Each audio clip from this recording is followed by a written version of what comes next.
Hey, listeners, have you ever wondered what you're missing on the Patreon? Let us ask you these questions. Do you like the Pre-Fixe? There's an extended version of it every week on the Patreon called the a la carte. Do you miss your favorite dead celebrities? We have a medium who comes on to talk to them on the Patreon. Are you an astrology buff? We have an astrologer who comes to the Patreon to read the celebrity stars. Do you want to hear what we edit out of the podcast? Then you can listen to our cutting room floor episodes on the Patreon. Do you ever wish we could fix you? Then listen to our all-tier advice episodes right now on the Patreon. And if you ever want to kiki with other listeners of this pod, come to one of our hilarious live Zoom spectaculars.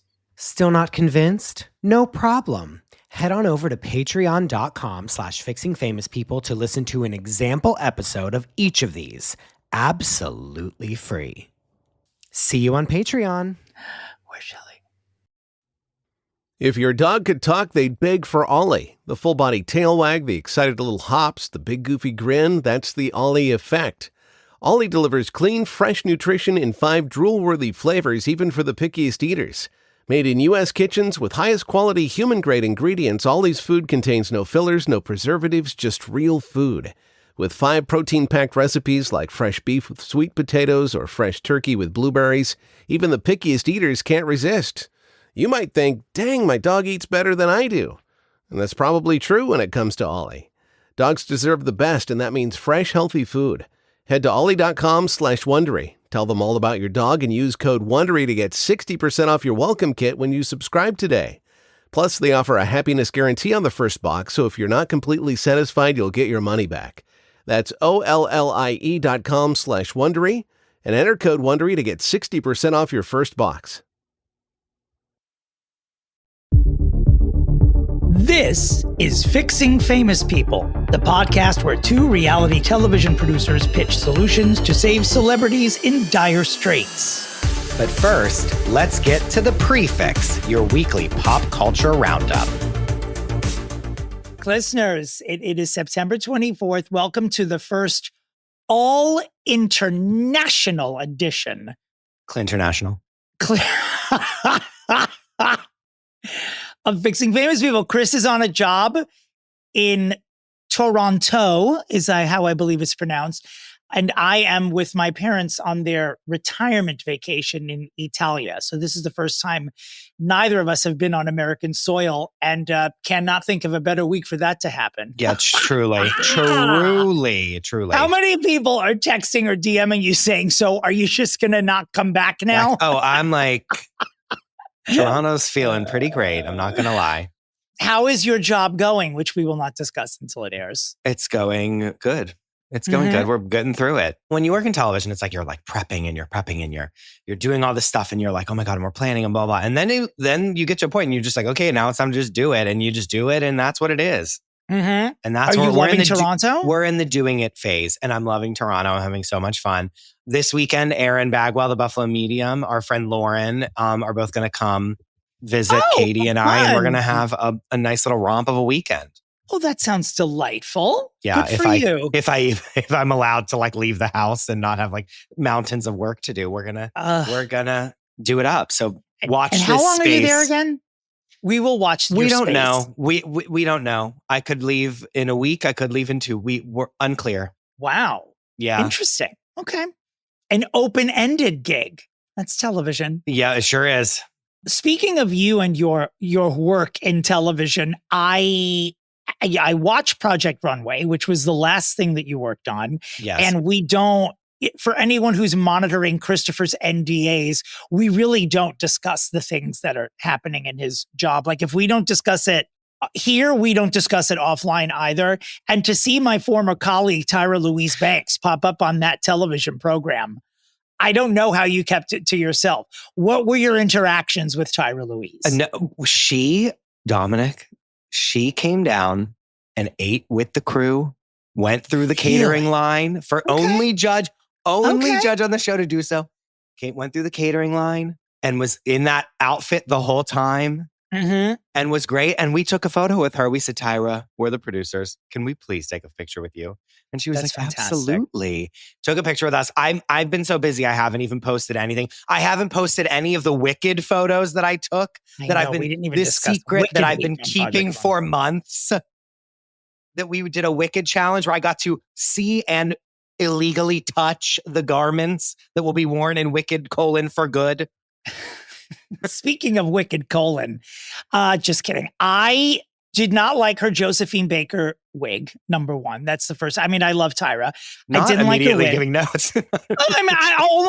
Only immediately giving notes. Number two, all I'm seeing online, and I don't know how much you could speak to this, but it's like Utica, who was a contestant on the show, and others who were on set, saying that Tyra arrived to judge a fashion competition without her glasses and was immediately, all the other judges were feeling one way, and Tyra was like, I love it. And is it true that all the contestants were like, bitch, you can't see? Like, of course you love it. No comment. You can't speak to her. No comment. No comment.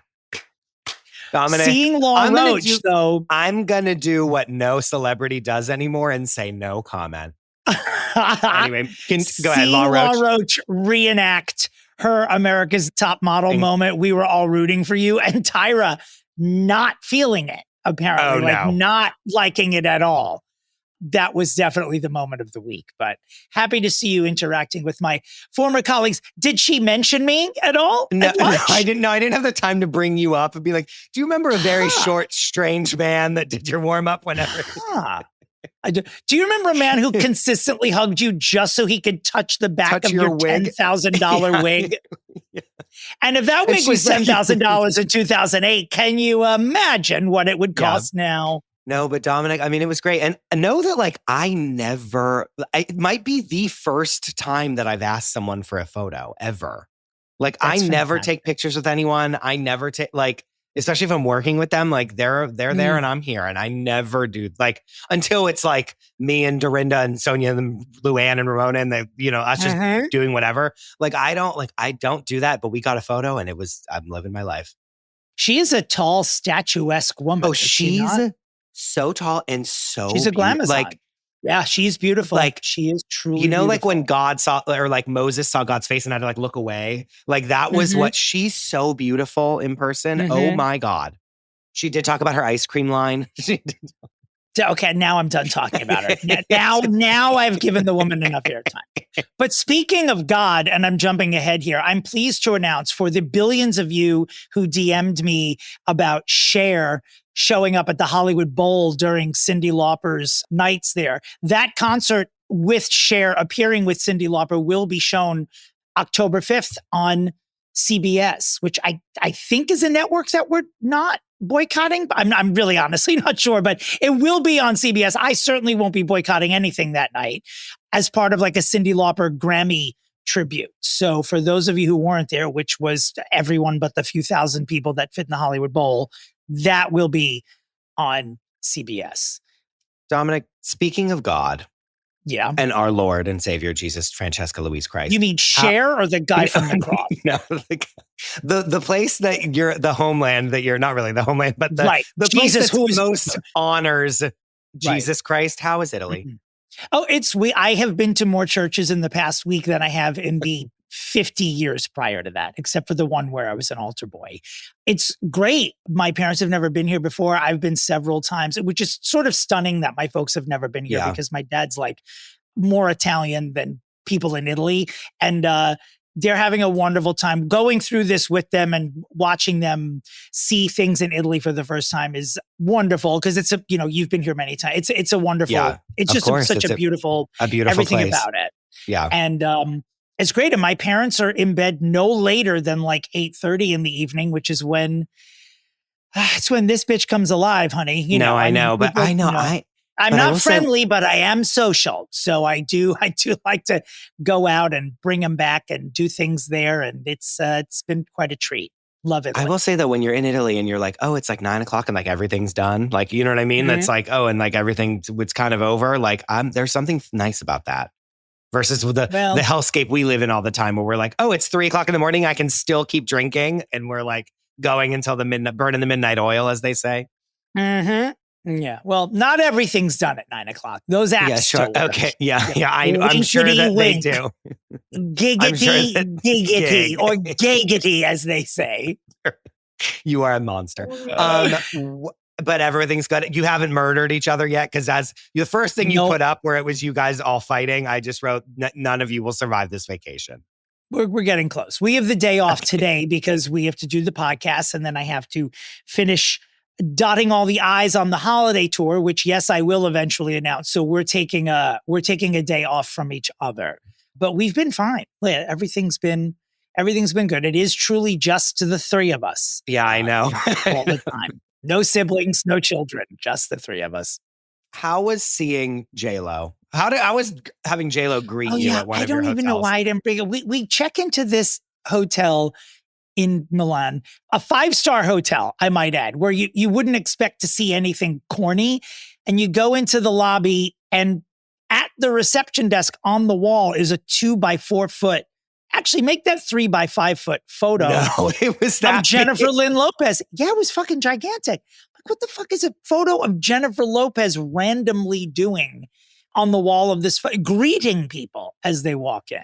What I didn't show you on my Instagram story was that behind the reception desk was then another similarly gigantic photo of Linda Evangelista. And in the restaurant, a similarly gigantic photo of Penelope Cruz. So I don't know the rhyme or reason. They must have stayed here, these people, I'm feeling at some it. point. Like I'm feeling it. It's like, ooh, like hot model-esque women like are here, you know? Sure. But, you know, as the listeners of this podcast know, Jennifer Lopez has been trolling / stalking / following us for the better part of 2.5 years. So knowing that she'd called ahead and had that photo hung, I was equal parts annoyed and flattered. And speaking of Jennifer Lopez, by the way, you know, she does have this movie coming out, which I believe is called Clit of the Spider Woman. Am I right about this? Anyway, her people or some people, whoever they are, have announced that Jennifer Lopez will be competing in supporting actress for award season, not lead actress. To which I say, thank you for assuming that she's going to get the nomination that she should have gotten for Hustlers. And it would like, they're treating it as though there's a spot being reserved for her because this is a marquee film. Also, they can't just make it easy for us, can they? Because now she's going to, in theory, if they're both nominated, she will have to go up against Miss Ariana Grande herself. Yeah, of course. I mean, who else will fly in there? What will Charlie XCX appear in last minute to fulfill the top trifecta for the Oscars? Well, she's in that, like, what was it, Wuthering Heights or movie, something? Actually. Yeah. Wouldn't it be great if she did get nominated? That would be fantastic. So Jennifer will be, hopefully, as in the role of Spider-Woman / Aurora, be hopefully competing in supporting actress. It is a supporting role, by the way. I think in the Broadway musical, and when you have Cheetah Rivera playing the part, you don't put Cheetah in supporting. So she won lead actress in a Broadway musical, but the role is supporting. It's a little difficult to explain, but see the movie. The old movie was great. Yeah, she's she's a fantasy for these She's people, a fantasy right? character in the head of one of the prisoners who are the two main characters. So I'm glad they're not trying to force her into lead because no, they tried that before. Yeah, it's not, we're not going to do that. So good luck, Jennifer.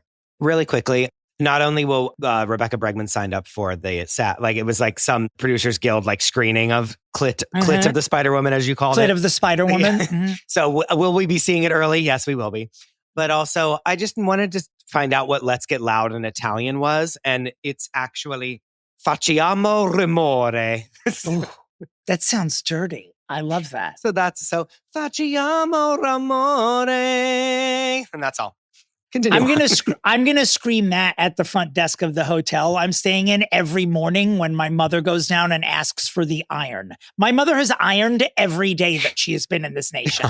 I've never met. So I keep looking at her and I'm like, "Do you need me to repack for you? Why is everything? Why do you insist on ironing? Is everything wrinkly?" Dominic, I'm not going to lie to you. I feel like I also ironed every single day. What is wrong with you people? I had Lin in everything. And like, if you look at Lin in the wrong way, it's like a disaster. Well, the hotel we're staying at in Florence, they won't let you keep the iron overnight. Like my mother has asked for it so she can keep it for the duration of her stay. They said, no, you have to bring it down in an hour. And so I don't know what my mother furiously irons like 8 garments every day and then sends it back down. She's sending out for laundry today. I'm like, you didn't pack enough for the, I don't know what goes on in their room. I stay out of it. But also, this is Long Island. This is Long Island coming to Italy for the first time, is it not?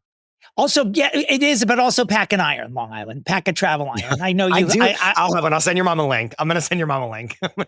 It's sort of crazy. While we're here, because, you know, the amount of people who have been DMing us to release a statement or comment on this, and every time someone does, I'm like, I just want to say, of course, we are Americans. We are human beings. We are members of a marginalized population. Of course, we will have something to say about the only thing that's in the news this week. But I should preface it by saying, please don't come to us for your news. Like, please don't, like, we're going to give you our thoughts on this very briefly, but and that's just our thoughts. Yeah, there's Tom Brokaw is not on this. Like, don't take anything we say. Much don't model yourselves after us.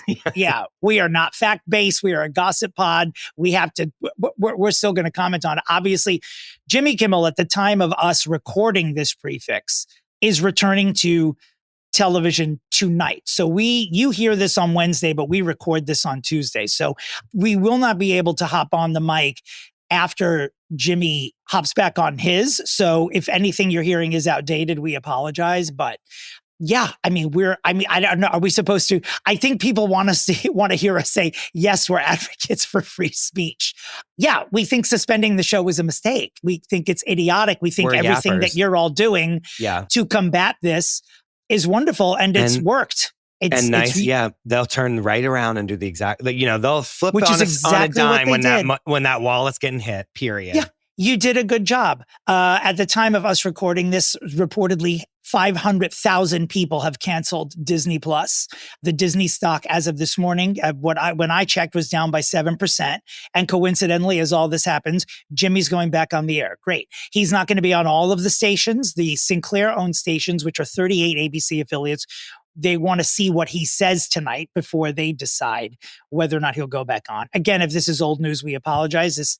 You could already know what the results of this are. But that's that. Yeah. What are your thoughts on it? It's ridiculous. You don't censor it's ridiculous. Those are our thoughts. Yes. But, I think that the world's in a great place right now. I watched the clips of the Charlie Kirk Memorial. And by the way, I think this is true of Christopher as well, but I just want to be upfront and tell you that 2 weeks ago today, I had no fucking idea who Charlie Kirk was. I swear on Cher, he was not on my radar. Maybe I heard his name. His martyrdom and his memory and his murder have taken over the news cycle. And I'm catching up with all the stuff that he said, not liking any of it, if I'm being honest with you, but I just knew him as one of the white MAGA guys who ran his mouth all the time. He wasn't part of my world, but now we sort of have to know who he is because the president is speaking at his funeral and everyone is doing somersaults. And I watched his wife give a speech at the funeral where she forgave the person who murdered him, which I think is an unusual thing to say, but I think it's wonderful because if we're forgiving murderers on that side of the aisle, then certainly more kindness will be shown to trans people, immigrants, women, and people of color, because if we're all leading with love for people who haven't murdered, then kindness seems to be the thought of the day. So that's good for all of us, isn't it? Because that's what's going to happen. Isn't it? Watch this space, because we'll be tracking your kindness. Watch grown, burly men stand up in that arena bawling that she forgave that murderer. Well, that's awesome. That means everyone else who you've been shitting on has nothing to worry about. Watch this space. But keep doing you, folks. You're doing a good job. You already know, hit him in the wallet. Hit them in the wallet. And you did, and it turned around. We love Jimmy Kimmel. One thing we will joke about, but is Whoopi Goldberg and the ladies of The View coming on television and saying, we didn't say anything last week because we wanted Jimmy to say something first. Okay, Whoopi, way to work that I'm an Academy Award winning actress face. No one But you're going to tell me Joy Behar was going to say, oh, sure, let's see what Jimmy Kimmel had to say before I run my mouth. When would 95-year-old Joy Behar ever fucking say that? For the first time in history. In her story. In her story. Whoopi Goldberg showing up and saying, you can't silence us. It's like, well, they kind of did for 48 hours until you were told it was okay to say something. Cut it out. Never forget that when Gypsy Rose was on The View, Gypsy Rose herself, convicted murderer Gypsy Rose, had to go, murder is wrong, Joy.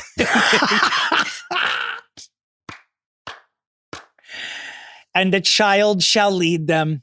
And very strange times, kids, people. Joe Rogan hasn't said a word about this yet. Free speech advocate Joe Rogan. Oh God, I don't even want to talk about him. Oh, we're not. That was it. It's just, it's a flag. It's a red flag of people are afraid to talk about all of this. They really are. Howard Stern comes on yesterday. He canceled Disney and Hulu, but very sort of muted response. People do not know what to do.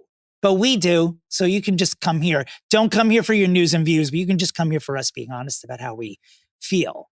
And to quote Whoopi Goldberg, no one will silence us, but we mean it. Yeah, we're not fucking around. Oh, God. Who do we think we are, Dominic?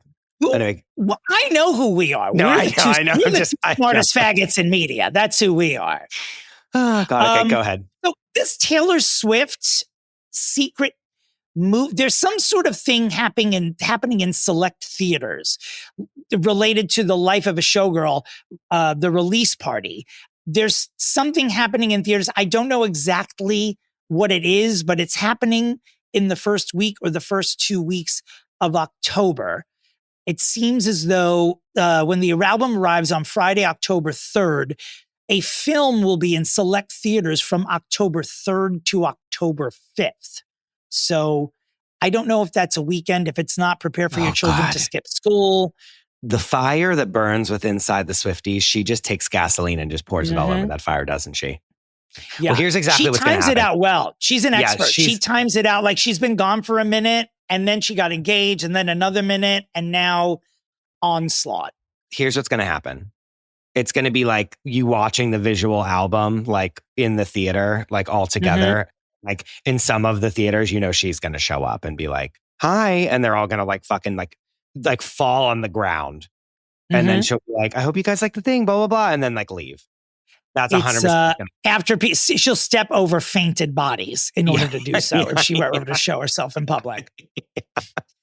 So it's basically a movie theater release party and it will feature the world premiere of the debut single called The Fate of Ophelia. Great. I will not be there, but have fun, everyone who does. Speaking of Tay Louise Swift, it has been rumored for months and months that she's being approached to do the Super Bowl halftime show. But now we are hearing that actually Adele is the one who has been approached to do the Super Bowl halftime show. Now, my initial thoughts were, really? Only because Adele is magnificent, but not many bangers in there. Dominic, I don't know, though. I mean, Rolling in the Deep arrives as a banger. Yeah. I'm a 100-year-old gay man, so Skyfall is a banger that I will slow dance to by myself. Skyfall's a great song. Oh. No, but think about the song, the song that they cut with like Megan Thee Stallion doing the like body yaddy yaddy dance. If you're gonna let me down gently, don't forget. That's a good song.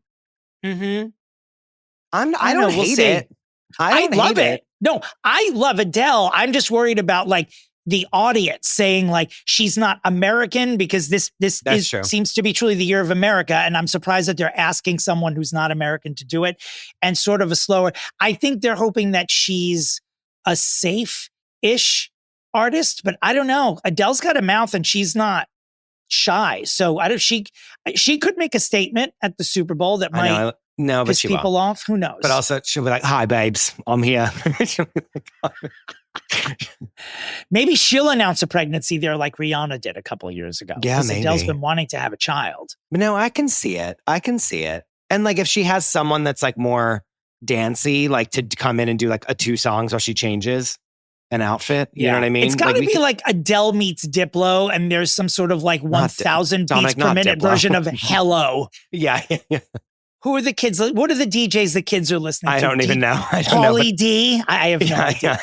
It's not Diplo. I know that much. It's not the ones I listen to. No. But good luck, Adele. That would be absolutely lovely. You want it to be like, ha, ha, ha, ha, hello from... Yeah, I would love that. With Wet Ass Pussy playing underneath it. Underneath. Would be great. Oh, God. Well, Saturday Night Live, who we're obviously furious at for letting Ego Wodum slip between their fingers, they've announced their first 3 hosts this year. The eternally sexy Bad Bunny will be the host of the premiere, followed by Amy Poehler, which, of course, we're excited about, followed by Sabrina Carpenter. Excited about 2 of those. I'm not like a Sabrina stan. I'm not a fan, but I'm not a fan. She's just that current pop princess that as an old person, I don't get. Like, I don't get what separates her from everybody, but she's not untalented. You know, I mean, she seems to have a good sense of humor and a set of pipes and some catchy songs and good producers. So she's not as like annoying. Like there could be not at all. Way more annoying people that would be like big stars that I'm like, oh yeah, I don't know. We sort of gravitate toward the annoying. That's why I'm like, I don't get the Sabrina of it all. I almost wish it was Katy Perry so we could just take 2 hot dumps on it, but we'll take Sabrina. I'm sure she'll be good. Speaking of the bunny himself, he's been in the news a lot this week. He led the Latin Grammy nominations with 12, surprising no one. 0 people. I'm curious to see when the actual Grammys, when the other Grammys come out, the flagship Grammys, if he is nominated for just as many, because he, to me, is very clearly the artist of the year. Like his impact musically and as an artist is at how he has shepherded Latin music into pop music this year more than any artist has done in a very long time, I think is important. If he's not nominated for Album of the Year, it will be scandalous. And he wrapped up his residency, his 30 concert residency in Puerto Rico, which was tied into a worldwide millions and millions. They broadcast it live on YouTube, and there were watch parties everywhere, like watch parties attended by thousands of people. I actually feel like this story was sort of underreported, but in every Latin community across the United States and the world, people who could not cram into that arena in Puerto Rico all watched his final concert together. He is a true, like, bringing people together artist, like a once in a generation version of that. And that's the thing that we like underestimate the reach of like Latin music, because like when Shakira, like when Hips Don't Lie was on the radio, like it was the biggest song to ever exist. Yeah. Like at the time. And she still holds records for like most something. I don't know. I mean, I don't know what the records are, but it's like she has all these records of like #1 in the most countries with like the FIFA song, Waka Waka. Oh, that's right. It was like the biggest. I forgot about that. Waka Waka Waka. But like that song, jokes aside, is like a song that like still holds records today for like the most countries #1 and all this stuff. And it's like we like when Shakira was really doing her thing, she like eclipsed so many other artists because of the reach of Latin music. And it's like I feel like he's the next coming of that situation. No, she definitely kicked down that Spanish language door when she was like peaking, and she still turns it. She was just at MetLife. She sold out MetLife several nights in a row. Again, remember over the summer. The Britney Spears dancing knives were in ode to Shakira dancing with knives. So that's right. Yeah, you are so obsessed. Even with our girl, knives. even our girl is paying attention. You're not going to be happy until it's revealed she cuts herself with those knives. This is what I feel like you're willing it to happen. I know. I think they were a beautiful dance piece. Anyway, anyone out there listening, this is what I want you to contact me, because for Christmas this year, I need to give Chris an ornament of Britney Spears holding the knives. That's what I want. Oh, Dominic, just go to Etsy.com and I'm sure. No, I want a listener to do it. I want it to come from someone's heart. Okay. I want it to come from the heart of this podcast. I want Chris to have Britney with knives hanging on his tree this year. And free year of Patreon to the person who doesn't just do the ornament, but does a star for Chris's Christmas tree that is Britney holding the knives. My God. Accept this challenge. While we're talking about a lot of these artists together, they're all bleeding into each other, but Coachella announced that their headliners, speaking of Latin music, their headliners in 2026 will be Karol G, who is Colombian, who is a giant star. She needs to break into American music. Like, we need to know her more than we do because her music is so good. And I think we're about to. I think this Coachella booking was the moment where we're like, she's about to tip the scales. The aforementioned Sabrina Carpenter headlining another night, and the aforementioned Mr. Bad Bunny will be the third headliner at Coachella. So that sounds like a banging lineup. Have you been to Coachella ever? No, I don't think I ever will either. Me neither. I don't think so either. And especially now that you can just watch the whole thing on YouTube, I'm like, right? I don't need to like be sweaty. You know me. I'm not trying to be in a field sweaty with a bunch of people. Yeah. I try too hard every other day of the year, and that looks like a convention for people who try too hard. My head would explode. I'm not good at trying too hard enough to go to Coachella. I'm sorry. Save your DMs because I genuinely And it's also like care. So expensive now. You know what I mean? It's like not. Yeah. Anyway, you know what I do in the desert? I look for shade. That's the only thing I do in the desert. I ask where's the water, and I look for shade. I walk around like Mariah saying I was told there would be tea, except I say ice water. I don't do things in a desert. Robert Redford passed away last week, and I guess I'd forgotten how monumental he was. I've always loved Robert Redford. He directed Ordinary People. When he was sort of peaking in the 70s, my parents were going to those movies and bringing me with them. And so he was like, he was Brad Pitt when I was growing up, at least when I was a young kid. And of course, he founded Sundance, which sort of changed movie distribution forever. It changed the festival circuit. It changed a lot of things. And he was an incredible advocate and philanthropist on top of it. And no bad reviews, no notes from people. No one's weighing in on Truth Social saying Robert Redford was an untalented hack. Like, he was sort of like across the board. Yeah. This was the guy. Like, everyone. He was one of those people that growing up I knew was like an older movie star that was like, wasn't in their prime anymore, but was like this respected actor. 100%. Like I knew that as like a young kid of like Robert Redford being like in The Way We Were with Barbara Streisand. I mean, Hubble. Your girl is lovely, Hubble. What a song. P.S. What a song. The Way We Were. Like, could it be? It's so good. It really did put me into a bit of a tailspin though, because he's sort of, it's been a minute since a name that sort of big, I think, from that era has passed away. Yeah. And I hear I'm reading Barbara wax on about how wonderful he is. And I'm like, Barbara's old too. And you're like, that's your colleague. Like, I know Cher's old, Barbara's old. I mean, Cher's going to be 80 this year. Liza's going to be 80. I'm going to be 80. I mean, everyone's going to be 80 this year. 2026. I have to start thinking about your death. Yeah. You really do. You have to start thinking about who's going to slip into this tank top after I expire. Don't you dare. You better cancel this fucking podcast. The moment I'm in the ground, you release a statement that says it's over. Or I have an even better idea. Replace me with someone, but always make sure the name is Fixing Famous People with Chris DeRosa and Dominick Pupa, no matter who sits in this chair. Yeah. Even if Shakira does it, don't put her name on that slate. Oh, God. Okay. Well, listen, Katy Perry and Justin Trudeau are apparently still dating. They tried to make us think that they were not, but they've just decided to go a little more private about it. Okay. I don't know that I have a reaction to this. No, what I want is for him to marry her and then become the Prime Minister of Canada again, so we can make fun of Katy Perry on like a regular basis and see what she looks like as First Lady. That's what I want. Their stars are both falling. And so I feel like they really need each other. And they think this is like a serve. You know what I mean? They really think this is like getting the clicks. And it's just not. It is fitting, but it's just not.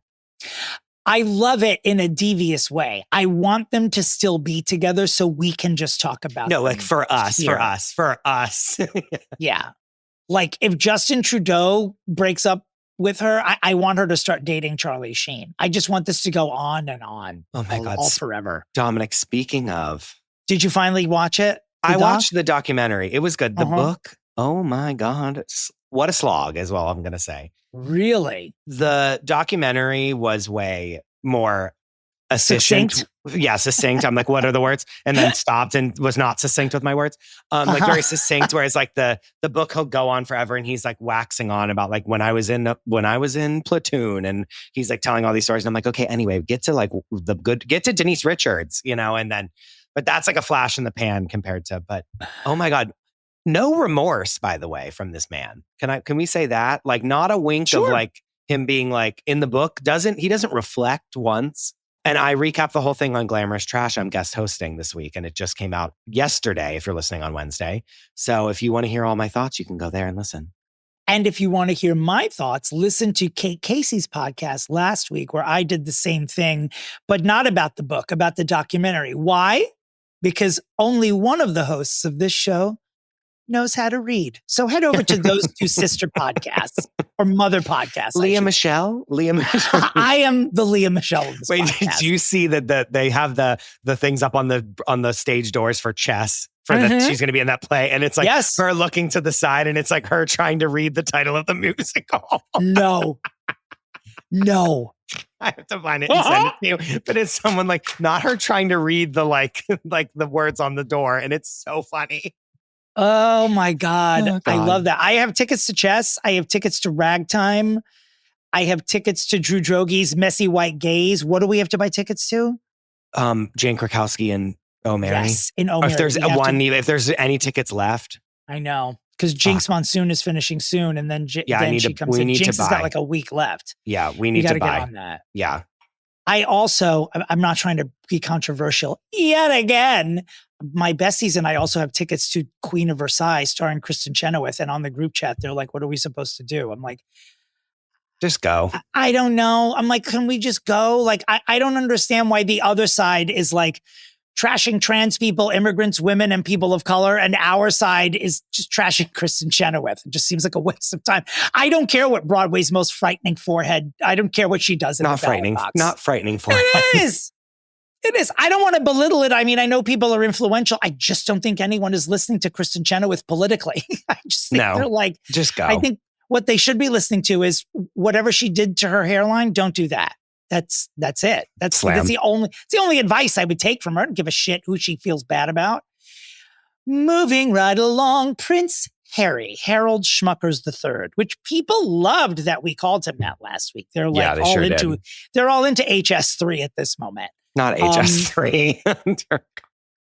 Harold Schmuckers III actually should go in the glossary. Let me write that down. Copy that.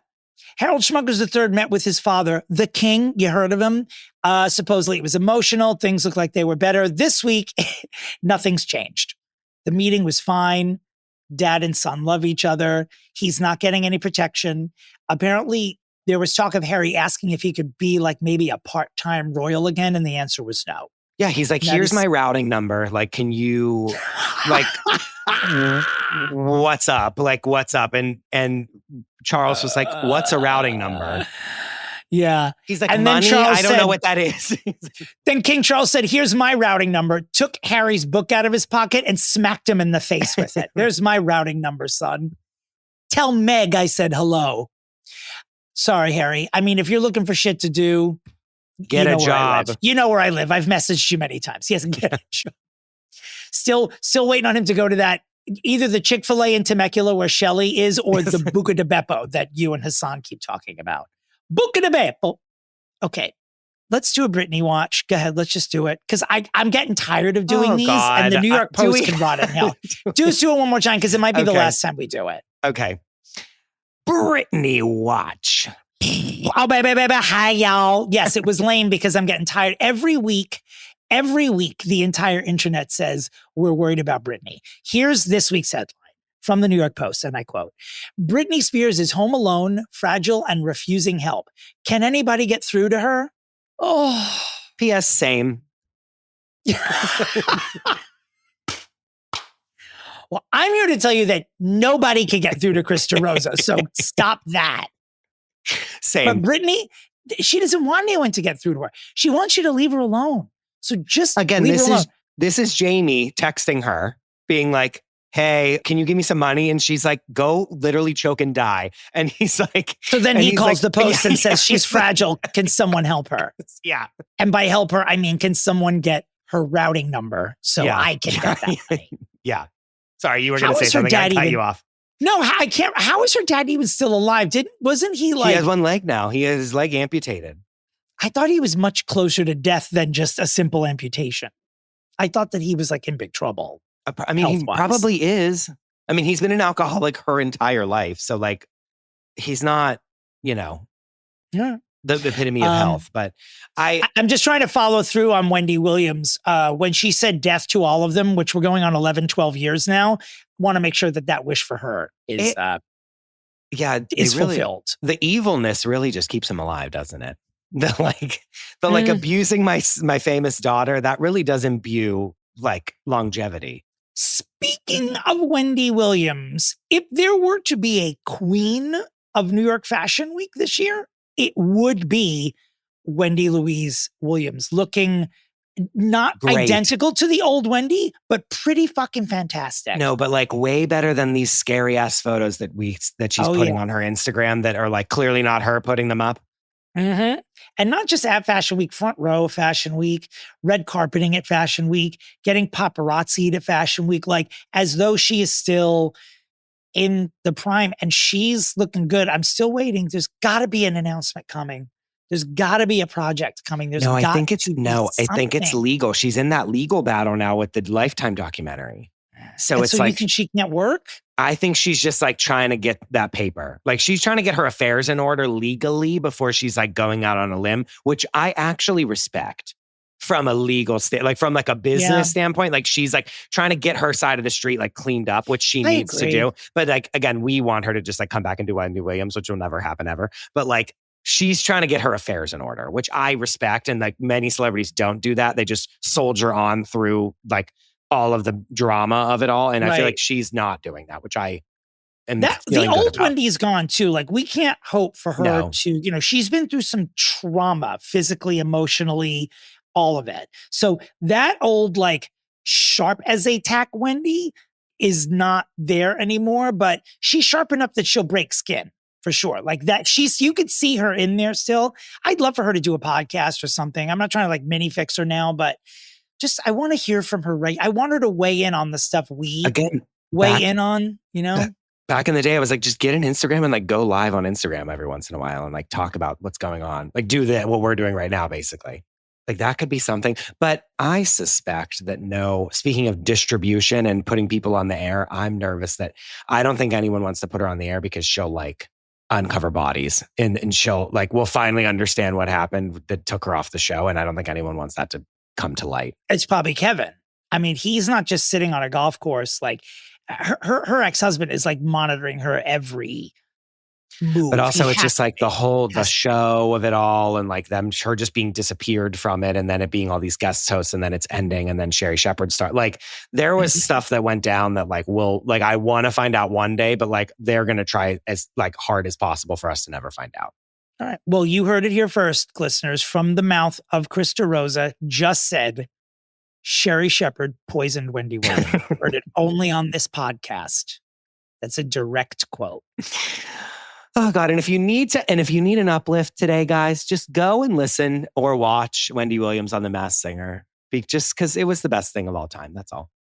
Tom Holland, you know him as Spider-Man or Spider-Man, as my friend Adam says, rushed to the hospital on the set of Spider-Man. He had a concussion. There was an accident on set. Supposedly he'll be returning next week. I don't know. To me, as far as a planet, Tom Holland is like top 10 for protect him at all costs. Mr. Zendaya? I feel like Tom and Zendaya are... Oh, no. I think that their union holds the key to the future of our planet. So please wrap Tom Holland in bubble wrap while you're shooting the rest of Spider-Man. We can't... He's in another Spider-Man movie.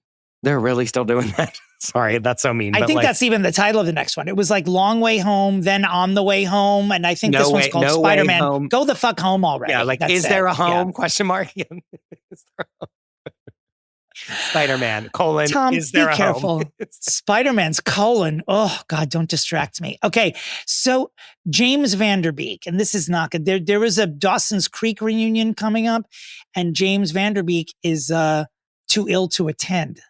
It makes me sad. He's dropped out due to illness. I don't know how to word this other than to just say it, but Lin Manuel Miranda will be replacing him. Folks, I know you can't see what's happening right now, but Chris has fainted, essentially, into his own hands. Oh, God. Christopher Why, DeRosa has a Lin Manuel Miranda problem. If you've listened to this podcast, you understand that he has, and it's fine because I have problems with many people. He definitely has. Chris, do you want to sing your favorite line from Hamilton while we're here? Poopity scoop, scoop, scoopity poop. Poopity scoop, scoop, scoopity poop. I'm Lin Manuel Miranda. It's so bad. I'm on Dawson's Creek. Oh my God. And meanwhile, I'm here to represent James Vanderbeek. Stop. Do you see how easy rapping is? I don't understand what the fuss is all about. That's what I'm going to do from now on. Fuck comedy. I'm just going to do rapping. I'm going to kill you. Do you see how easy rapping is? It's easy. What is he going to... Okay, so wait. Say this again. So James Vanderbeek is like sick. James Vanderbeek, he's been battling cancer, but he's dropped out of the live Dawson's Creek reunion event due to 2 stomach viruses. I don't believe anything, so I don't believe that he has 2 stomach viruses. Sure, whatever.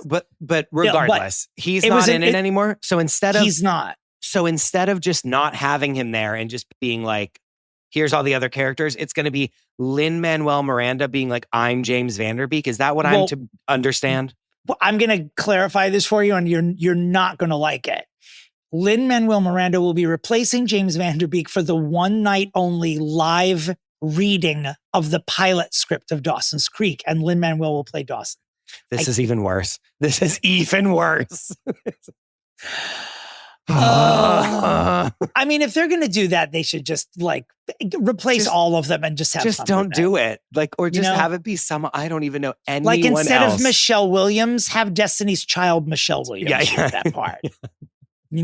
Instead of Katie Holmes, fly in Tom Cruise. Why not? They don't have to interact. Miscavige, yeah. Ooh. Jenna Miscavige, actually. Leah Remini, who we're fixing today. She'd be good on that. Yeah, she would be. You know what, Dawson? I mean, she'd be great.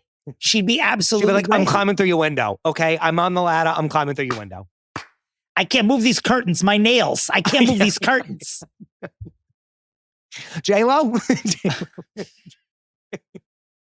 Speaking of J-Lo, at that Bad Bunny concert, the moment that almost collapsed Puerto Rico into the ocean was when Bad Bunny is out there and Mark Anthony walks out and they duet together. Puerto Rico lost its Puerto Rican mind when that happened. Sure. I have goosebumps thinking about it. I watched that moment 100 times on YouTube, and I love seeing people collectively lose their minds at something like that. Yeah. I loved it. That's why it's part of why I love Beyonce. It's part of why I love Bad Bunny. I love these artists that seem to transcend everyone except a small group of assholes and just sort of actually unite people. What Bad Bunny means to the island of Puerto Rico is, I could cry thinking about it. I just think it's great. It's what artists are supposed to do. Yeah, of course. It reminds me probably the best concert I'll ever see is I saw the Fame Monster Ball before Born This Way, when it was just Bad Romance was her biggest song, Lady Gaga. And when the concert started, when I tell you the screams were so loud, I can't even explain how the energy of it was on a level that even with Beyonce at the Cowboy Carter tour, it didn't feel the same. Because it was just at a time when it was here's this artist that's exploding and getting so famous. And it's probably the first time that many people have ever seen her live. And she would just have banger after banger after banger. And it was the energy in that room I'll never replicate ever again. Oh, I have goosebumps thinking about that even. Yeah. Yeah. Well, Goosebumps is a good mood to go out on. We are fixing Leah Remini today, and we do have an a la carte for you Patreonettes and Apple subscribers. What will we be talking about that? Oh, many things, such as Seth Rogen reviving The Muppet Show. Beautiful. Elle and Dakota, the Fannings, playing Paris Hilton. Got to tune in for that. Horny for that. There's a new Brandy memoir coming out. Love. Heard of her? Maybe you've heard of her. And we're going to talk about this. This might not be the most joyous thing, but we've been talking about sepsis a lot on our pop culture podcast. And many people have said, I've lost family members to sepsis. Like, it's very serious. We have been on the receiving end of literally dozens of sepsis stories, which is like, why aren't people talking to us about Jennifer Lopez anymore? Why are they dropping their sepsis bombs on us? We will explain on the Patreon. Also, Priscilla Presley has a tell-all. Not sure how I feel about it. Not sure how I feel about Priscilla Presley these days. Another one? I got to be honest. Did she have one before? Yeah, back in the day, for sure. I'm not even sure. Am I wrong? I don't know. Anyway, I don't know. And other things as well. But thank you for listening, and we will see you on the other side of these. Oh, mouth agape. Go, Christopher. One note. We recorded this episode with Deanna M. Cheng, one of our greats, before Jenna Miscavige came on the mic and told us that Shelly is like at the Chick-fil-A in Temecula / Buca de Beppo getting her back blown out. So know that we would have had an absolute field day with that, but this was just recorded before that revelation had come to light, and that's all. Yes. And for those of you FFP historians will know that the fixes are things we tape sometimes very far in advance. We schedule and reschedule, move those around. But the prefixes, the pre-feces, oh, good Lord, is that oh my God. Is that disgusting. Okay, we have to go. We have to go. We tape those every week, and we are still the only podcast you listen to that has come to you with new content every fucking week for almost 3 years without 1 week of a break, except for that time when I got tonsillitis from oral sex. We will return to you with Leah Remini after these vital messages. Wherever you go, whatever they get into, from chill time to everyday adventures, protect your dog from parasites with Credelio Quattro. For full safety information, side effects, and warnings, visit CredeliaQuattroLabel.com. Consult your vet or call 1-888-545-5973. Ask your vet for Credelio Quattro and visit QuattroDog.com. Dominic. I don't know why I didn't prepare some sort of heralding trumpet music for today's guest, Christopher. A Fixie Award winning guest. Back again, a fan favorite, friend of the pod, friend in real life. Yeah. Friend in real life. It's Deanna Cheng. Wow. Honestly, now, please can we remind the listeners what the award was that Deanna won? I mean, she won Best Episode. Yeah, she won Best Episode. Our first season, she won the first Fixie for Best Episode. Yeah, for Miss Hilaria Baldwin. Her work on Hilaria Baldwin. Didn't you eke out a nomination a second year in a row, too, for Best Episode? Am I wrong about that? I believe win? I believe for Ariana Grande, if I'm not mistaken. Yeah. So wow. you're sort I don't even think you guys told me about that one. I mean, maybe... Once you're a winner, it's like, what does it matter? Like, it all runs together, right? Like that year one was that was your Kramer versus Kramer Oscar. And now you're just going to keep getting nominated every year until Sophie's Choice. And then finally in season 32, you'll win your third for the Iron Lady. This is where we're going. You're that here. Yes. Well, that's a great place to be. And it's a pleasure to see you guys. Both of your facial hair is looking great in the summer of 2025, We're proud of it. Yeah. It's nice to see that we're nicely groomed. Keeping it fresh. Just keeping it fresh and tight, if I might add. Yeah, sure. Speaking of tight and fresh, today's subject is the very tight, always just, she's a fresh one, Leah Remini. Deanna, did you beg us to come here and fix her, or was she on the list that was sent to you by Christopher recently?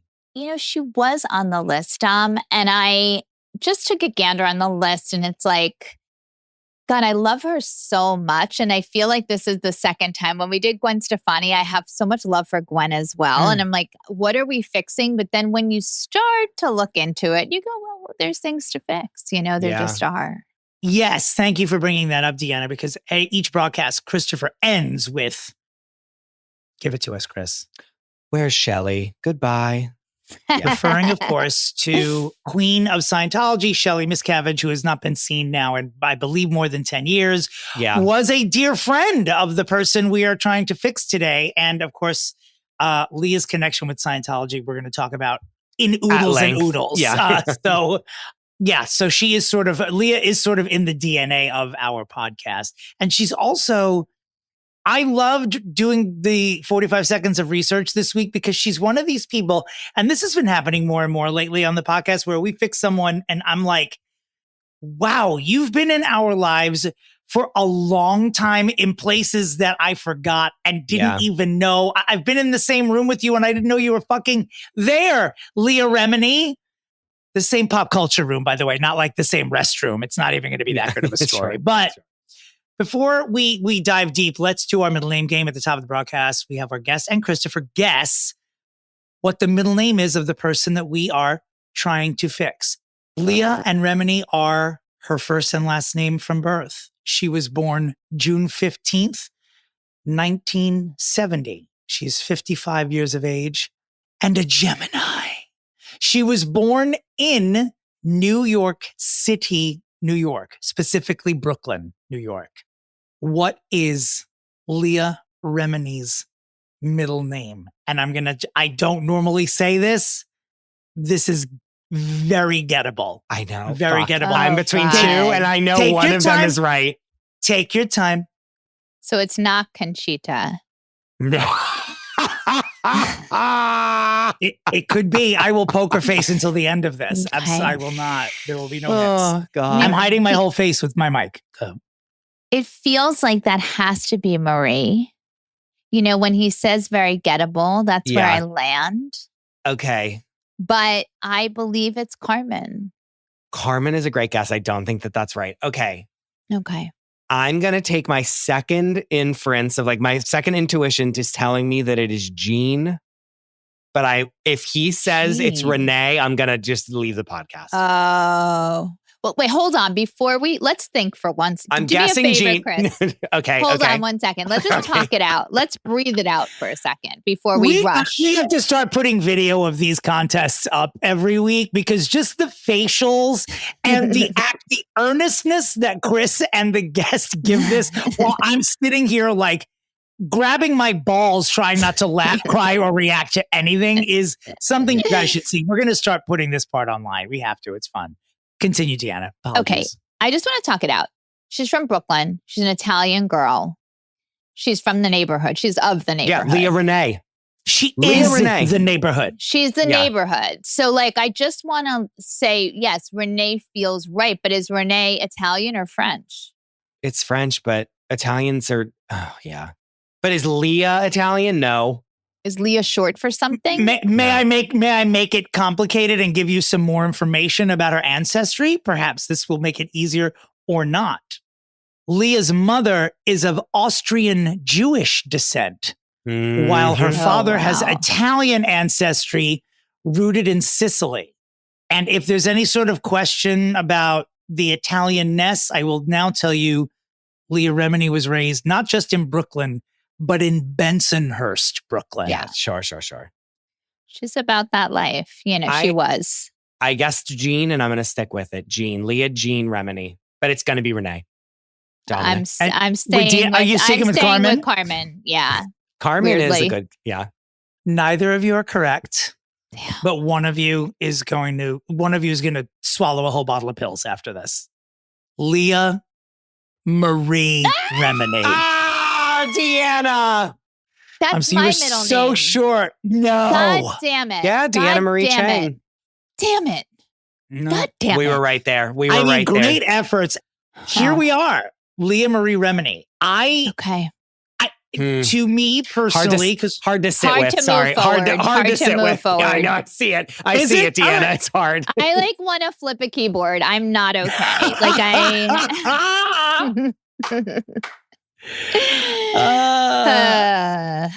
Okay. Well, here we usually talk about when we first found out. So I think most people, I remember Leah Remini first from being in King of Queens. It turns out I had seen her in a ton of other shit before then and didn't know it was her, but she came to prominence in my mind in King of Queens. But before that, and we'll skip all the Scientology stuff. We'll save that for later. But as far as her being a public figure, she was basically a child actress. She was on Who's the Boss as Sam's friend Charlie, Alyssa Milano's friend, which was then spun off in 1989 into a very poorly received, in fact, people gave it a solid F upon its premiere, a series called Living Dolls, in which Leah Remini played a model, and she starred with Halle Berry. And this was Halle Berry's acting debut in this television show, Living Dolls.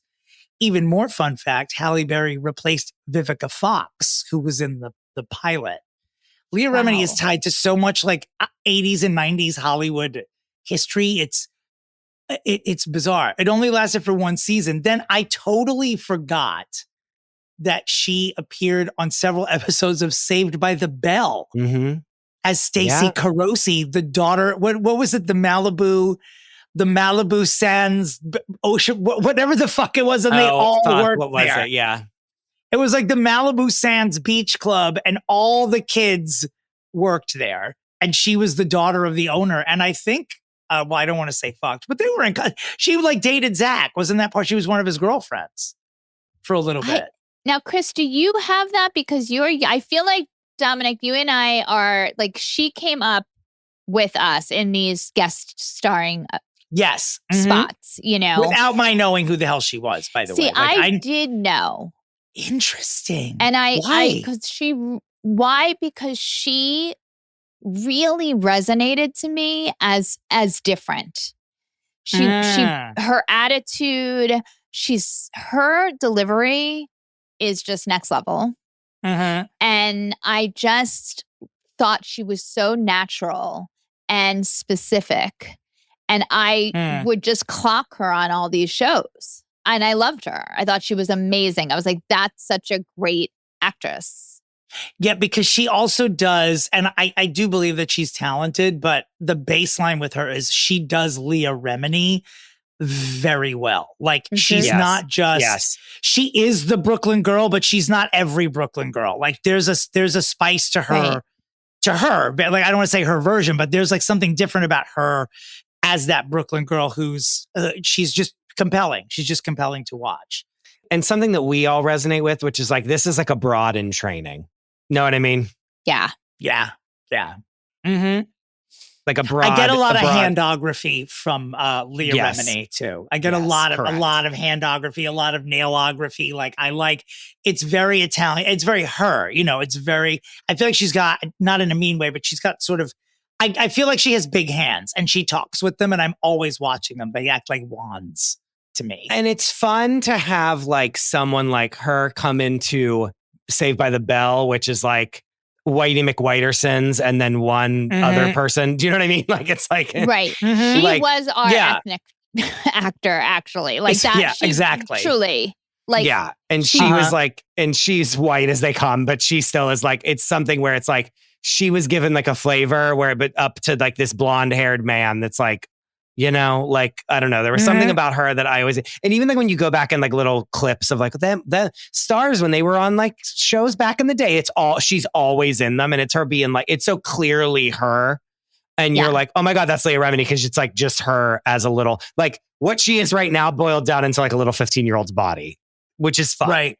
Yeah. And we're to know now that like she's raised in Scientology. And so maybe the reason that she is so good of an actor is because from a young age, they're grooming her to be a celebrity. Are we wrong about this? Like she says this a lot in her thing is like, if you wanted to be an actor, like they like taught you confidence. They taught you how to walk into rooms. They taught her how to be the guest star and like come in and just like fucking do the damn thing and do such a good job and like be great and not be intimidated by Tony Danza or all these people. Do you know what I'm saying? Like, so from a young age, we're seeing the effects of Scientology on her career in a great way.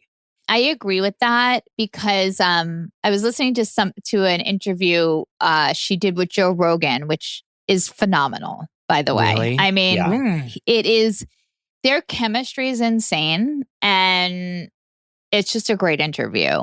Yeah, sure. But she talks I did not realize that she was pulled out of school. She stopped going. Her 13 was the last time she was in school. Eighth grade. Yeah, she finished in eighth grade. That's a real doozy, you know? Mm-hmm. And is that because of Scientology or because of acting?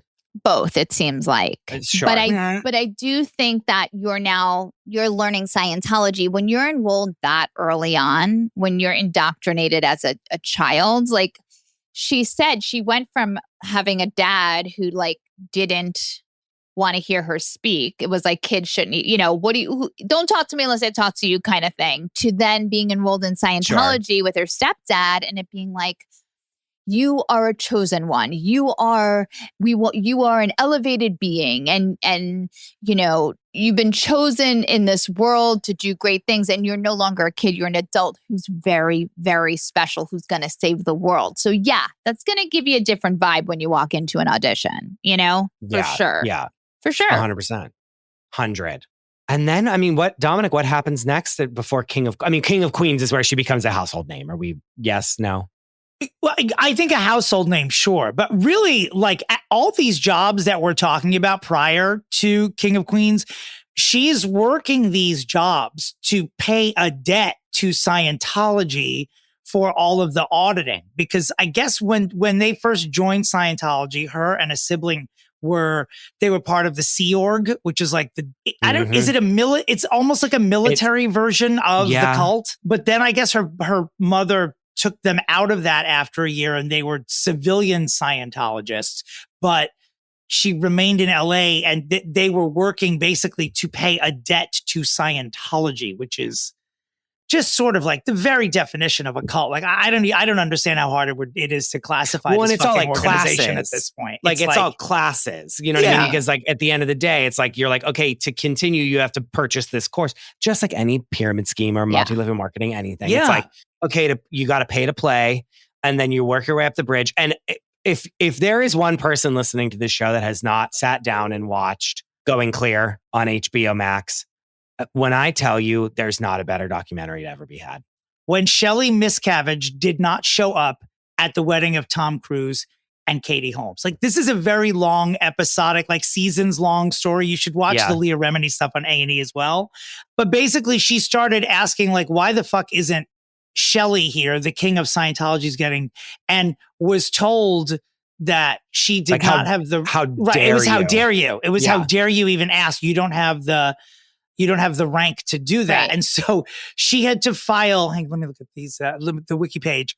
She had to file what's called a knowledge report with Scientology, asserting that David Miscavige, Tom Cruise, and other people were engaging in behavior inconsistent with church rules. It's like, this is a business. It's not a religion. Let's continue. And that's when she started undergoing years of interrogations until finally 7 years after this first complaint she made, she left the church in 2013. In terms of being able to deliver those lines in that sitcom style, one of the greats. Like it doesn't get better. She is so great at it. Just those turns, you know how they talk about like, if you've ever taken a sitcom type acting class, like you come in with this attitude and then you give it to them over here. You know, like she can do those little quick turns and she's just natural. Such a freaking natural. Even on talk shows, like her and Ellen had that whole thing going where she would be one of her favorite guests. And she just went on and was like a full, natural, funny actress. Like she is great. She really, after doing this little deep dive on her over the last few days, I'm ready for a Leah Remini vehicle. She is a great talk show guest. She's just a great guest. And which is why it was so weird when she was offered a spot on The Talk. Like she just seemed like a natural. Normally a good talk show guest would make a good talk show host. The chemistry of this panel, let's say it was not Friends. It just didn't work out. And so it was Leah and Holly Robinson Pete who got the boot after 1 year only. And as Hollywood lore will have it, it was because Sharon Osbourne thought they were quote unquote ghetto and had the two of them fired because she just couldn't stand not being the bigger star. Like Holly and Leah were vocal and they were themselves and they were engaging and funny, particularly Leah, who was in that left-hand chair, like running shit with Julie Chen, and she's not a quiet woman and everyone knew this when they hired her. But then after one season, she got the chop. Maybe because Scientology wasn't there to help her anymore. She was just there for one season. And this was a couple of years. Excuse me, I'm wrong about that. This was just before she left Scientology. So Scientology, I guess, could not save this job for her. They weren't strong enough to fight Sharon Osbourne, is what was going Only Sharon Osbourne can defeat Scientology. It's a very small hall of justice with Nicole Kidman and Sharon Osbourne sitting with their hands on their hips. Then she's on the talk. She's off of that. She's still like making the rounds. Like even after, and then Where Shelley happens, obviously the battle cry heard around the world. When does the A&E show? Because she writes a memoir that's really good, according to Chelsea Devantez. I remember this is like one of her first episodes of her podcast. Well, that's 2016. Yeah. So that was 2016. It did 3 seasons. It went from 2016 to 2019. It garnered her 2 Emmy Awards, by the way. And in the middle of that, she books the King of Queens follow-up, Kevin Can Wait. I don't think she was married to Kevin James in this, and it only lasted for 2 seasons, but she was in it. I mean, she was his co-star. They were just trying to get that old magic back. Well, it wasn't her originally. It was someone else that was his wife. And then they wrote that woman off the show and brought in Leah Remini. And Leah guested on season 1 and then they signed her fully for season 2. But that didn't work. Maybe now she's at a point where Scientology is not only not a part of her life, but she's like declaring war on them in a public. Yeah, they're like coming after her. So yeah. But then she's taken really seriously during the A&E, what was it called? Scientology and the Aftermath. Because then that's like Going Clear happens. And then this show is like Going Clear weekly.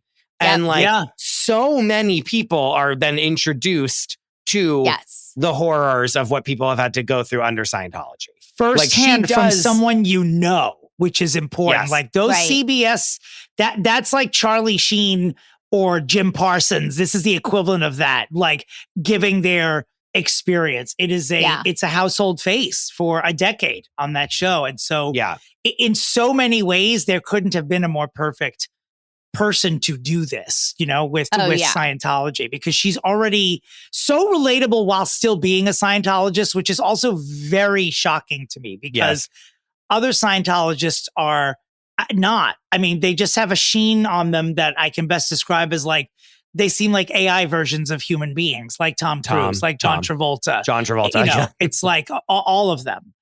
Elizabeth Moss. I really like people we like. Kirstie Alley, exactly. Kirstie Alley back in the day. Of them. Yeah.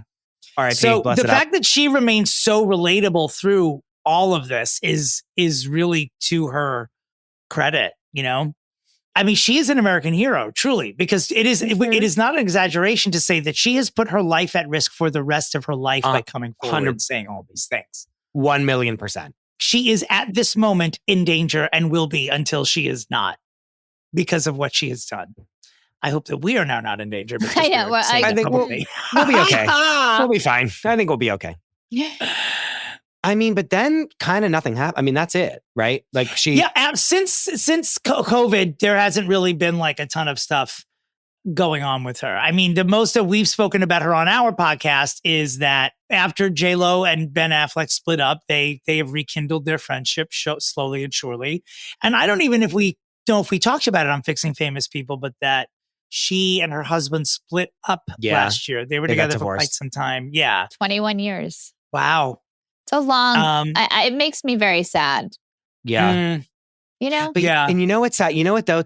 She's a real one. Cause when we were all like, what the fuck is J-Lo and Ben Affleck? What the fuck are these two doing again? These two idiots. Yeah. Like she was like, don't do that. Like reportedly, allegedly, she was like, what are you doing? And then J-Lo was like, get out of my, like, if you can't support me, then like, get the fuck out of here. And that's a real, but you know what I mean? That's a real friend though, to be like, what are you doing? You know what I mean? And to give it to you straight.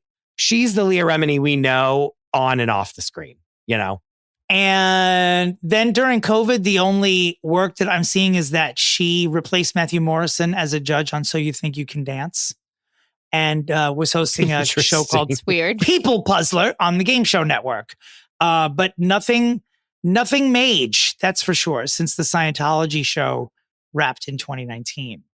So, I mean, this is why we're here. Like we want her to, we just want better for her because she is an American hero and she should be, should be on the tips of our tongues. When they were trying to do, her and J-Lo were trying to do like the buddy comedy circuit where they were like going on talk shows together. And I remember like there being one thing where she was like, oh, like we were in a car together and I'm like trying to drive and J-Lo's just texting and like some cockamamie story that's probably not even real. That's like, they're like, oh, isn't it so funny how J-Lo's a person too? And it's like, they really tried to get that going. And I don't think that's right. Because when Leah Remini did that show, the reality show that Deanna talked about, J-Lo appeared on like one episode for 10 seconds or something, right? Yeah. It was like something that's funny. I think so. And I think people then were saying like, this is the reality show, but obviously J-Lo is like not, she's just not going to do it. She's not going to do a reality. She can't do a reality show. Well, the vibe I always got from their friendship is like, do I think they have fun together? Yeah. Do I do they laugh? Sure. But I also feel like Leah has to service J-Lo's ego. Yes, correct. She's the bigger star, of course.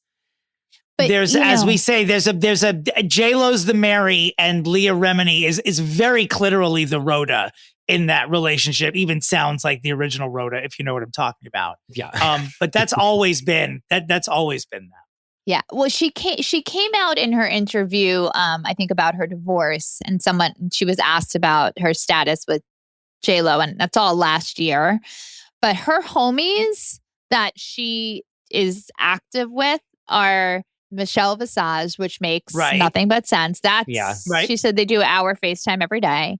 Chelsea Handler, which shocked me to the bone. No, it makes sense to me because Leah Remini seems like she'll just say whatever she'll say. And Chelsea wants people that are just like not pussyfooting around. Do you know what I mean? Okay. Yeah. Well, and then Holly Robinson and her are really close, and Tisha Campbell from Martin. They're like, so those I love that. That's cute, right? That's like, I really do enjoy that little gaggle. And it's like, can J-Lo hang ever? I don't think so, you know? No. Well, can she hang ever in general? I mean, Leah, Holly Robinson, Pete, Tisha Campbell, and Chelsea Handler and J-Lo, there's your new lineup for the talk right there. Like, just put those 5 people at the table and then that's the end of it. Yeah. Even without J-Lo, just the 4 of them would be great. Without J-Lo, you're like, that's great. Wait, it's Michelle, Tisha, Leah, and Holly. And Chelsea. Yeah. Wait, do we have Holly, 5? Yeah. Oh, yeah. Wow. With J-Lo, we have 5. Call it the Squawk and put it on at 11:30 and it can save late night television. Truly. Okay. Late night. Yes. Yeah. Yes. Is that a pitch? Yes. Dominick, is that your pitch? It almost feels like a clown pitch because it would, first of all, it would be the most expensive late night talk show in history and no staff could stay there because I could already smell the amount of hairspray from all those 5 particular people on that set. Yeah. And I don't care how misogynistic it sounds. How dare I even suggest putting these people in the same building together? Can you imagine their salaries? Yeah. Is it that? I mean, Holly and Tisha at this point, it's not going to be that much. No, we're good. We're good to go. Leah, I think she's willing to take a cut. Chelsea's going to have to get paid. Yeah. Michelle Visage may be like. I don't know. I don't know what she brings in. I can't be that much from World of Wonder. What do you think? Do you guys know? I don't think she'd overcharge. I don't think she wouldn't overcharge. I think we might be okay, actually. I think Chelsea, we might need to boot out. Only because simply for monetary reasons, simply for monetary reasons. And will she do an ensemble thing? The answer might be no. That's very hard to say. It does feel like a no. I mean, the only other thing that I feel I must bring to the table is that Mike Rinder, the man who was like the spokesperson of Scientology for a very long time, which then he flipped on Scientology and like became the reason that she could kind of sell the show because she was like, this person who was my mortal enemy is now my best friend and is willing to like spill the secrets. And that's basically what greenlit the show. She's like, everyone knows who I am. And this person is a mine of knowledge. And so like, we're going to give me a show. And they were like, of course we will. He recently wrote a memoir about his life and then also died of cancer. And so that was like a huge blow to her and was very sad. And I feel like she's like still kind of on the heels of that loss, I feel. I hear that. I love the way she always said like Mike Rinder, like the way that she's always, they had such a love. Yeah, because they had a shared experience. You know what I mean? People always ask me like, why are the housewives?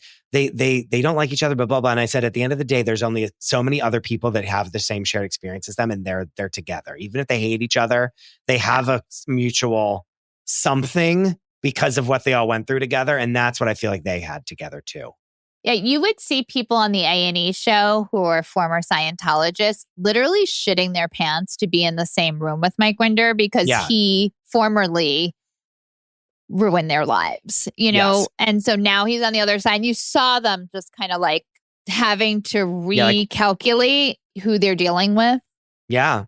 He was very vocal about that. He's like, I was very bad to a lot of people. And like, that was like a lot of the first season was like him watching his own interviews and being like, here's why I lied about this. Here's this. I said this because blank, but really lifting the hood of the whole operation. And I think we know exactly where we are. We're at the arena. Yeah. I mean, the squawk aside, I think we'll always have it in our hearts as a wonderful idea that wasn't attainable. It will not be included in my final pitch. But Christopher, as always, you go first. Please tell us how you will fix Leah Remini. Okay. I need to pray on this for 5 more seconds. As you're praying, I'm going to say a few words. Some just word association of things that I love about her. Nude lip, blowout, face, vocal tone, nails. That's it. Eye makeup. Okay. There's like a 2 paths diverge in a wood. Okay. And one part of me is like, make her a movie star again. Like make her a movie star, let her be in comedies, like blah, blah, blah. And there's a part of that I'm like, I want her to be this comedic, like I want her, Kristen Wiig, and some others to be in like a Bridesmaids 2 or like you know what I mean? There's something where I'm like, throw her in with some other funny people and just be really funny. And that'd be really great. But that to me doesn't fix What is the problem? The problem is that we did this is the problem. The problem is that we did the Scientology series. We still don't fucking know where Shelley is. We still, nothing has happened. The needle has not been moved. There have been no sanctions. We don't have, and I think upon the heels of Diddy and on the heels of all these things, I need her to file charges against David Miscavige. Okay. I pitched this for Natalia Grace where she files charges against all of them, but I think that this actually is it needs to be the same thing. I need her in a court battle with the church. And I know that she will be crushed under the weight of their lawyers. And I know that, but in doing that, I want her, I need her lawyer. It should have been Mike Rinder, but if Mike Rinder's spirit can bless some lawyer that would do this pro bono and become so famous off of it, I want her to be like, you must procure Shelley to me. And I don't know what that means and if that's even legal, but I need a media circus of a court case to happen where her and every person that's ever been on that fucking show on A&E is signing a group of class action lawsuit of this was indentured servitude, nay slavery that you put us through, quite literally slavery. Literally. I need that I need it. Where is Shelley? She's dead. Tell us where she is. You need bones. I need bones. I need a lock of her hair that the police cut off and then test to show us that she's alive. I need video. I need I need her in the court, making so much news. And the fact that now all social media is there's a story and now everyone's going to pick up on it and do their own version of it. We didn't have the social media landscape that they had, that we have now back then when the show was coming out. If the show was coming out now, it would be all we talked about. And so I need her to get her little pots and pans together and start making some noise in the federal court. Now, let me ask you a quick question. Yes. Is she taking Scientology to court? Does she also need to take LAPD to court? Because they are the cover-up. They really are. Or is it Florida PD? Clearwater? No, I think it. Know what I'm saying? Well, I think it's I think they have the police in their back pocket. That's why when she did file that missing person report and they came and they said, she's fine. we found her. She's like, what are you talking about? What did she say? Did you see her? They said, we can't say, because, and at those special parties, you see that they do a whole shebang for the LAPD. They may do it for Clearwater as well. I don't know. Sure. But, they're being paid off. They are giving millions, most likely, to the LAPD at least to cover up. So what happens? But that to me doesn't get us, because then you get all the Blue Lives Matter people being like, no, blah, blah, blah. Like, I understand what you are saying. However, that's not the way forward for me. The way forward for me is like, where's Shelley? Where is she? Where is Shelley? Where's Shelley? And also like, here's all these people that have escaped and said all these bad things. Like, why is no one doing anything? Like making so much noise, filing charges on our own or start organizing a class action that then we, the public, are consuming every day, a la the Diddy trial, the, Karen Reed, what have you.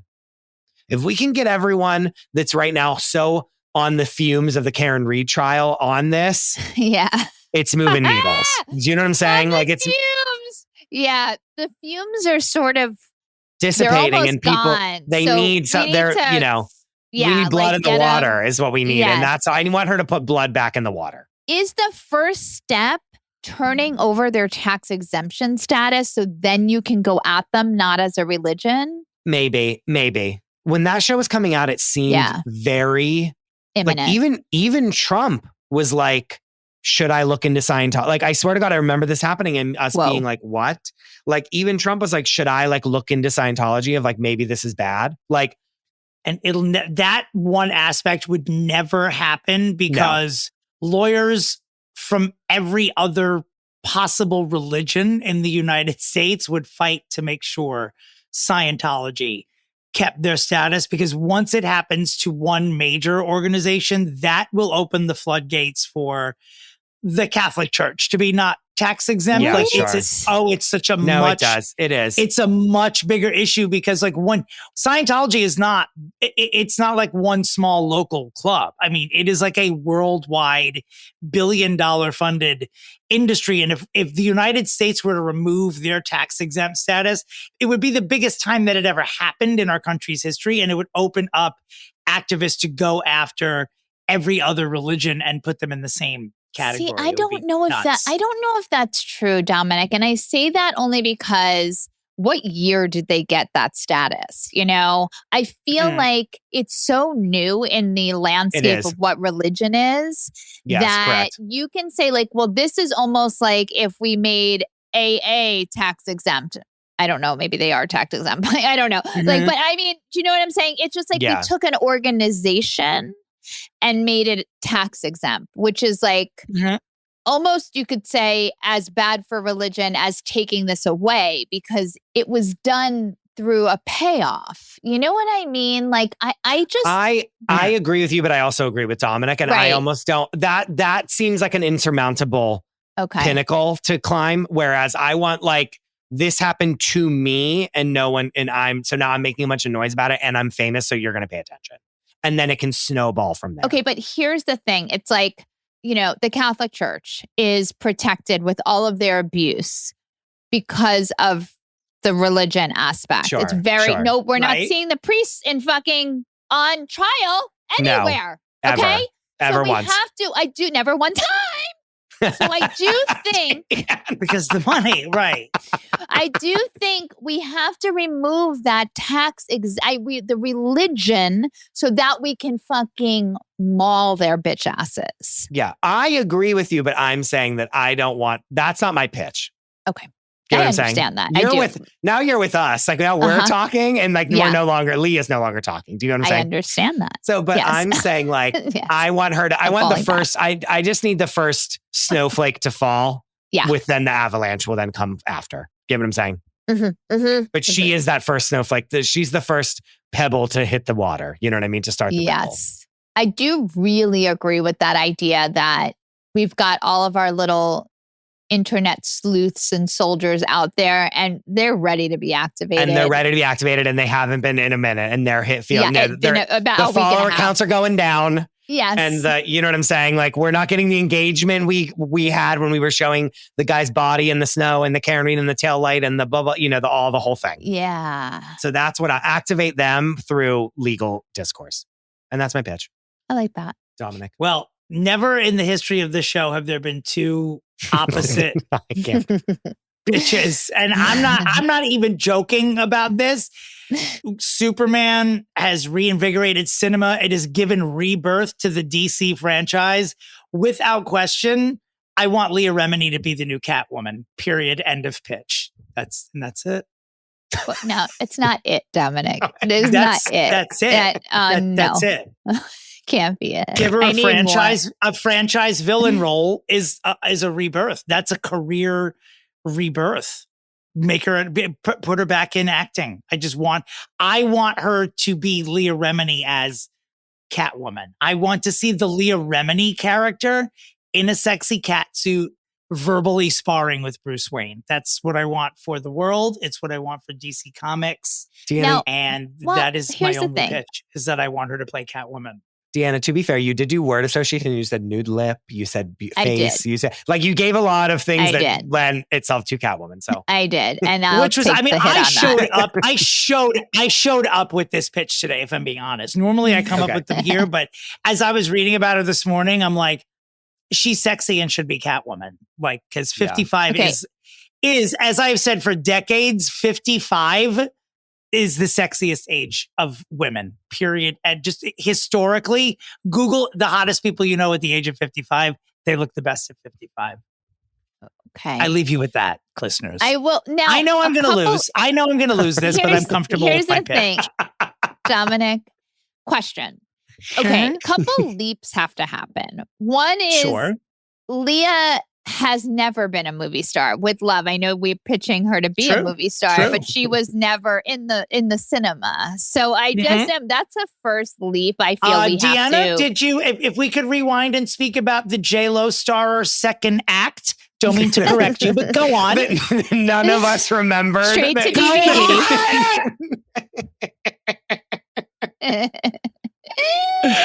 Oh God! I just feel like that's like, for me, that leap. I can't jump. Like, that right there just feels, when you got your Brie Larsons popping around and your Zendayas and like, I don't know. I'm just feeling like that. I think you're just. I think you're just jarred because the decision is, Chris is like, I want Leah Remini to save the actual world. And I'm like, same, but with her tits in pleather and saving the fake world. Then I think you can't handle it. I can't handle this. I do think she'd be this great. Task. I do think she'd be great. Well, I know. I understand that my pitch is sub-worthy this week. But you know what? Here, I can't compete with saving the world. No.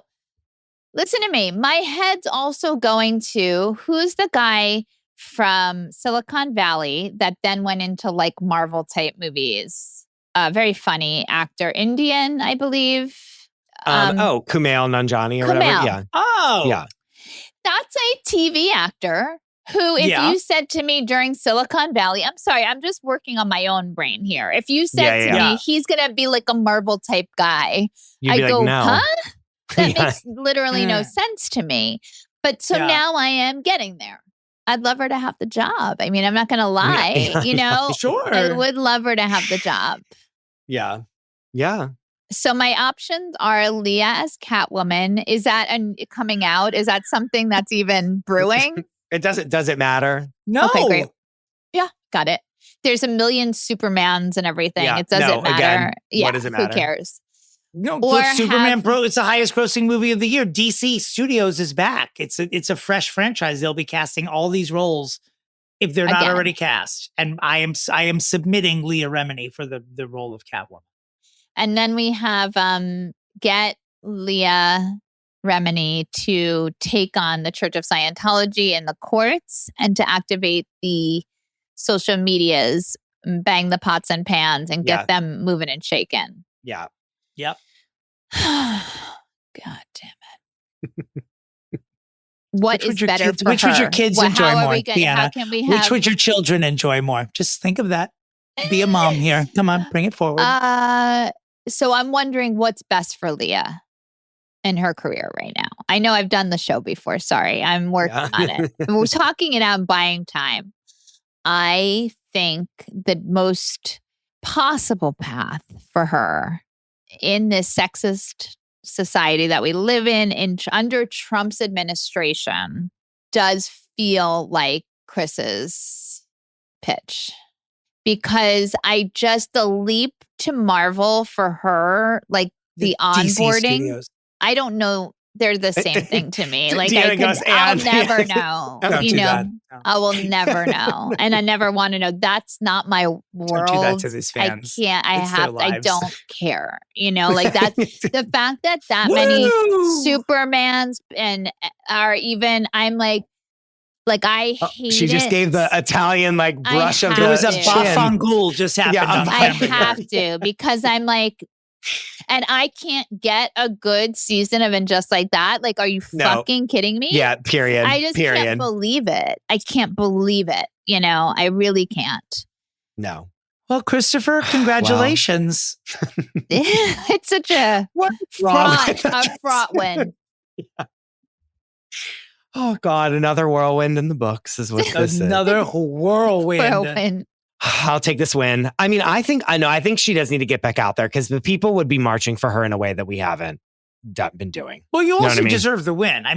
Between the two ideas, I was unwilling to change my pitch. And after you were in the second minute of your pitch, I'm like, this is really good and really noble. I was like, I can't. I have to stay trash. I didn't polish up my idea after I heard Christopher giving her essentially the Nobel Prize. I'm like, okay, mine is just she's a whore who says meow on screen. I understood what I did. I just didn't want to change it. I like it, by the way. I would love that for her. Yeah. It just but when so many hard. people's futures hang in the balance. Yeah. True. Yeah. Yeah. I have logged Christopher's win into our grid. Congratulations, Christopher. Deanna Marie Cheng. Yes. Where can people find you? This has been a whirlwind. They know. They know, but tell us again. But listen, do me a favor. Can you just march yourself over to my Instagram? I would like some more followers. And I'm going to tell you this. Not that much is going on there. You're not going to be blown away. Yeah. It's not that active. But I would love to see you over there. I would love to bump my numbers. And that's it.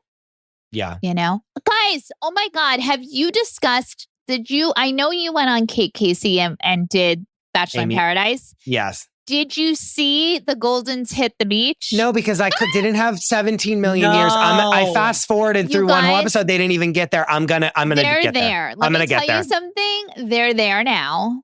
And it's fun. I'm gonna watch. But the gold, you can just go to the Goldens part. Jack has Viagra with him. There's just things going on. The gals are just amazing. Please enjoy it because it's there for us. I know you guys are Golden Bachelor fans. No, I'm gonna get on it. I was kind of getting on it, and then she was like, "Wait, watch this other thing." I had to change directions, but I'm going back. I'm going back. Thank you. So go to get Deanna. What is your Deanna Instagram? M. Cheng on Instagram. And that's it. Thank you for your time. Yeah. That's all I need from you right now. Okay. And how to be less old. How to be less old, we know. How to be less old. Great. That's my Substack. Would love you there, obviously. No, but get the numbers up on Deanna M. Cheng. Right now, I don't want to spread it out. I'd like to stay focused. Copy that. So give a follow to Deanna. Give her a DM and say you love the episode. How about that? Oh, I'll take that. That's cute. Yeah. Dominick, where can people find you? My website's Tomentary.com. I'm on Instagram every day at Dominick Pupa. There's also a TikTok, and there's a Fixing Famous People TikTok as well called Fixing Famous People Pod. Christopher, this week's winner, where can the listeners of our podcast find you on the World Wide Web? You can find me at the Chris DeRosa. You can find the show at Fixing Famous People, and you can find the Patreon at patreon.com/fixingfamouspeople, where right now we have one version of every single thing we offer on Patreon for free. You don't even have to sign up. So you can go to patreon.com/fixingfamouspeople.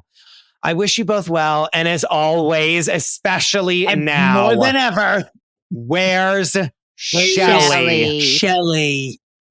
Where is she? Where is she? Goodbye.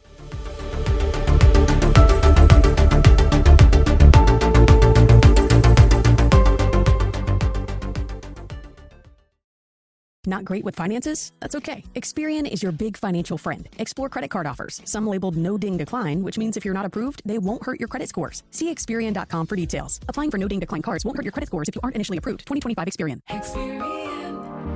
Mr. Gecko, you're a huge inspiration to us all. But who was your muse? My dear old Nan. She would tell me, always remember to be true to yourself and to use that fast and friendly claim support on the Geico app. I follow her advice to this day. Get more than just savings. Get more with Geico.